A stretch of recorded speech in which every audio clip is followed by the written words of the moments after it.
Friends, कैसे हैं आप सभी। आज मैं आप लोगों के लिए एक स्टोरी लेकर आई हूँ। निखिल के गांव में भयंकर अकाल पड़ा था। पेड़ पौधे सूखने लगे थे, जानवर धीरे धीरे मरने लगे थे। लोग पानी पानी के लिए मोहताज हो गए थे। हालात इतने गंभीर हो चुके थे कि लोग गांव छोड़कर जाने लगे थे। और कुछ लोगों की हालत तो इतनी बुरी हो गई थी कि लोगों ने जीने की उम्मीद ही छोड़ दी थी। ना तो उनके पास इतने पैसे थे कि वो कहीं और जाकर रह सके। खेत सारे सूखने लगे थे, जो मिट्टी थी वो पत्थर बन चुकी थी। अब वहां जीने की कुछ भी उम्मीद नहीं थी। लोग मिट्टी ही छान छान कर खाने लगे थे और अपनी भूख मिटाने लगे थे। आखिर ये सब भी कब तक चलता। सारे लोग कुपोषित हो गए।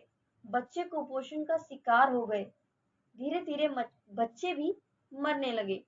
निखिल ने अपने दादाजी से एक बार ये बात कहते सुना था कि उसके उनके गांव के नीचे से एक नदी बहती है।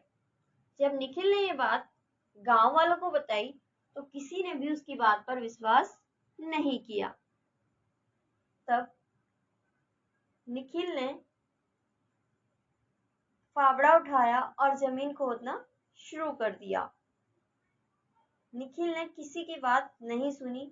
लोग उसे कह रहे थे कि तू पागल है, पागलों की तरह जमीन खोद रहा है। तेरा जमीन खोदना व्यर्थ है, इसके नीचे कोई नदी नहीं है। अगर नदी होती तो क्या हमारी स्थिति ऐसी होती। मगर निखिल ने किसी की बात नहीं सुनी। वो लगातार जमीन खोदता रहा। तब भी लोग उसे बहुत कुछ बोल रहे थे कि तू इतनी मेहनत कर रहा है, मत कर, हमारे पास खाने के लिए कुछ भी नहीं है और तू कमजोर हो जाएगा, बीमार हो जाएगा। मगर फिर भी निखिल किसी की बात नहीं सुन रहा था। और 3-4 दिन वो लगातार ऐसे ही खोदता रहा जमीन को। और उसकी हालत बहुत ज्यादा गंभीर हो गई। मगर जब वो मिट्टी निकल रही थी जमीन से तो निखिल ने मिट्टी में देखा कि मिट्टी थोड़ी थोड़ी गीली नजर आ रही थी।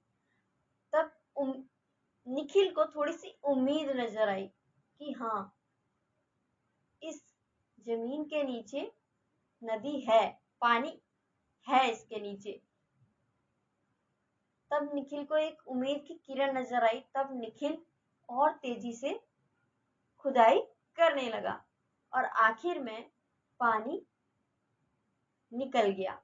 तब उसने गांव वालों को बुलाया और पानी दिखाया। तब जाके लोगों को विश्वास हुआ कि हाँ, हमारे गांव के नीचे से एक नदी बह रही है। तब सभी गांव वाले जगह जगह गड्ढे खोदने लगे और सब लोगों को पानी नसीब हुआ। तो फ्रेंड्स, देखा आपने, एक बच्चे की जिद के कारण सभी गांव वालों की जान बची। तो फ्रेंड्स, अगर आप लोगों को मेरी स्टोरी, उम्मीद है, अच्छी लगी होगी। अगर अच्छी लगी है तो प्लीज इसे लाइक करें, शेयर करें, कमेंट्स करें।